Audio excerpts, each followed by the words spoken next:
मैं बहुत जिद्दी की, लेकिन मैं समझ गई कि अब ये बात नहीं मानेंगे।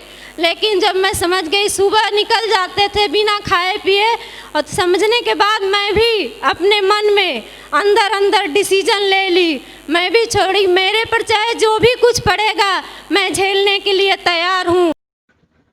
सब्सक्राइब कीजिए राम ऑफिशियल चैनल को और बेल आइकन प्रेस कीजिए लेटेस्ट वीडियो सबसे पहले देखने के लिए। आप सभी लोगों को नमस्कार। आज मैं इतना खुश हूँ कि मैं फीलिंग नहीं कितना कैसे बताऊँ कि मैं कितना खुश हूँ।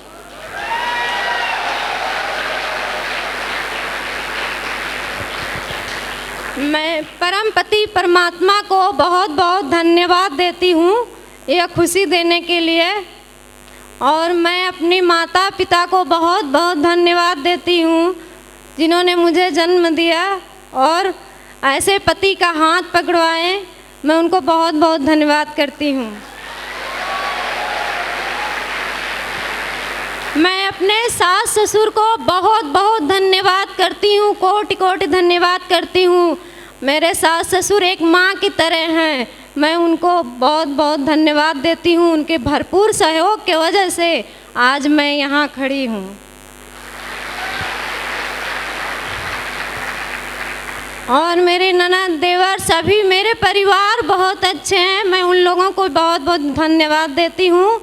और मैं अपने सभी महागुरुओं को बहुत बहुत धन्यवाद देती हूँ। इन महागुरुओं की वजह से आज मेरी ज़िंदगी पूरी तरह से बदल चुकी है।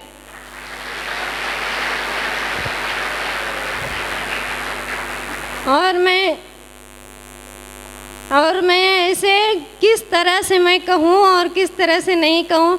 मैं घनश्याम सर को बहुत बहुत धन्यवाद देती हूँ। मैं उनकी जीवन भर आभारी रहूँगी, जिन्होंने मेरी ज़िंदगी किस मोड़ पे गिरी हुई थी और किस मोड़ पर ला करके मुझे खड़ा कर दिए। मैं जब तक जीऊँगी मैं उनकी ये आसान नहीं भूलूँगी।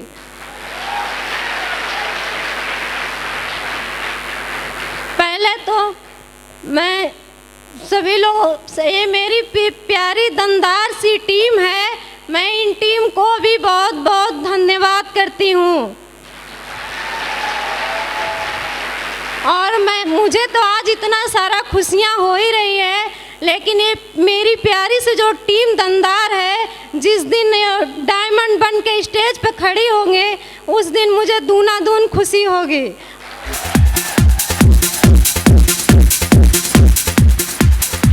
पहले तो मैं गांव में रहती थी, और जब ये सिस्टम का सहारा मिला, मैं सिस्टम को भी बहुत बहुत धन्यवाद करती हूँ।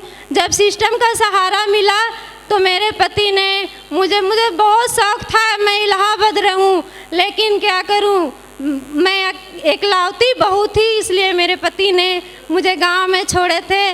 लेकिन जब मेरे बच्चे पढ़ने लायक हुए तो मेरे ससुर सास दोनों लोग बोले कि भैया अब इनको ले जाओ, तो मैं इलाहाबाद लाए। मैं बहुत खुश थी क्योंकि मेरा शहर में जाने का बहुत मन था। मैं 16 साल से तो गांव में रही थी, बहुत खुश थी। फिर मैं शहर में जब मुझे ला दिए शहर में जब लाए तो मैं तो आके कोठरी में बंद हो गई।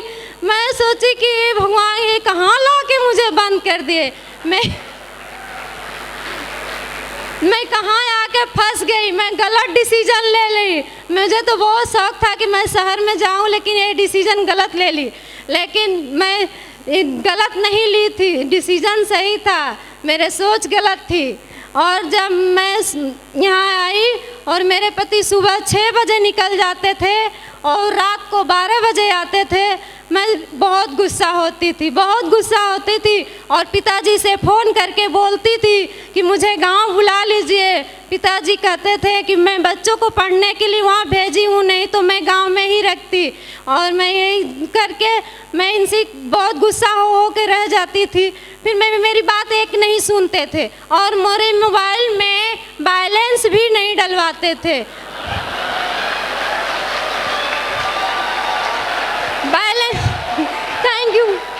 Thank you.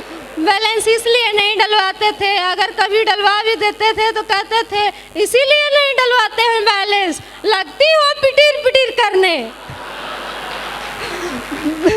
मैं इसलिए नहीं डलवाती हूँ, लेकिन चलिए कोई बात नहीं है। आज ये दिन मिला, मैं सोच रही हूँ कि बहुत मैं भाग्यशाली हूँ। मैं परमात्मा से बहुत बहुत निवेदन करती हूँ मेरे पति को दूना-दून दे, ऐसे पति सभी बहनों को दे।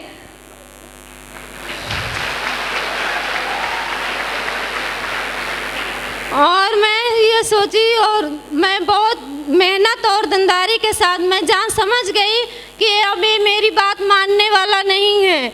मैं बहुत जिद्दी की, लेकिन मैं समझ गई कि अब ये बात नहीं मानेंगे। लेकिन जब मैं समझ गई, सुबह निकल जाते थे बिना खाए पिए, और समझने के बाद मैं भी अपने मन में अंदर अंदर डिसीजन ले ली, मैं भी छोड़ी। मेरे पर चाहे जो भी कुछ पड़ेगा मैं झेलने के लिए तैयार हूँ, जब तक मैं अपने पति को डायमंड नहीं बना लूँगी।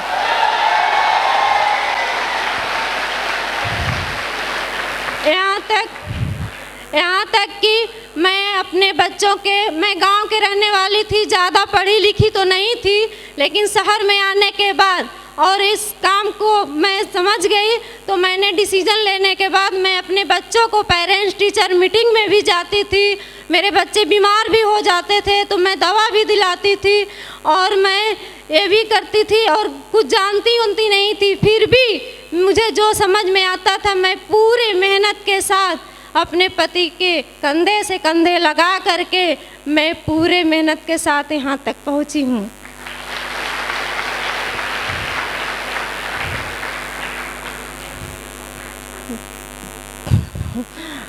और एक बार की बात है कि बाढ़ आई थी और मैं पुलिस लाइन में थी, पुलिस में नाइट में थी। मेरे पति सुबह निकल गए, और निकलने के बाद चूँकि मुझे पैसे भी नहीं दिए थे, और मैं फ़ोन की तो कह रहे, फ़ोन करने के बाद कि मैं बोले अरे क्या बनाऊँ, आप तो पैसा वैसा दे के ही नहीं गए, मैं क्या बनाऊँ। तो ये कह रहे हैं आपके पास अगर 2-4-10 रुपये हैं तो उसे सब्जियां मंगा लो। मैंने बोली तेल भी नहीं है, और बोले अच्छा ठीक है, तेल नहीं है तो मैं आऊँगा तो बनेगा।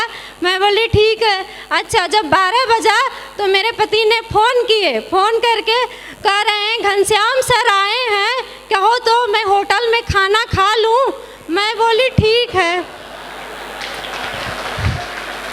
खा लीजिए होटल में खाना, कोई बात नहीं है। अच्छा होटल में तो खाना खा कर आए, और मैंने सब्जी काट के और टेबल पर रखी थी, क्योंकि तेल नहीं थी इसलिए मेरे बच्चे भी सो गए, मैं भी सो गई थी। आने के बाद बोले ऐसी सो गई। मैं बोली अब क्या करूं। बोले अरे वो सब्जी सुबह के लिए काट के रखी हो क्या। मैं बोली हाँ सुबह के लिए रखी हूँ, क्योंकि ये भूल गए थे, इनका भी कोई दोस्त नहीं है, अब क्या। Thank you. और मैं चाहूँगी जो बहनें हैं वो अपने भाई का साथ दें, और जो पति हैं वो, जो पत्नी ज्वाइन है वो पत्नी का साथ दे करके यहाँ आने पर बहुत खुशी मिलेगी। मैं चाहूँगी आप लोग भी साथ दे करके और मेरे जैसे डायमंड बन करके अपने बच्चों को सब खुशियाँ, अपने परिवार को सब खुशियाँ दीजिए। Thank you.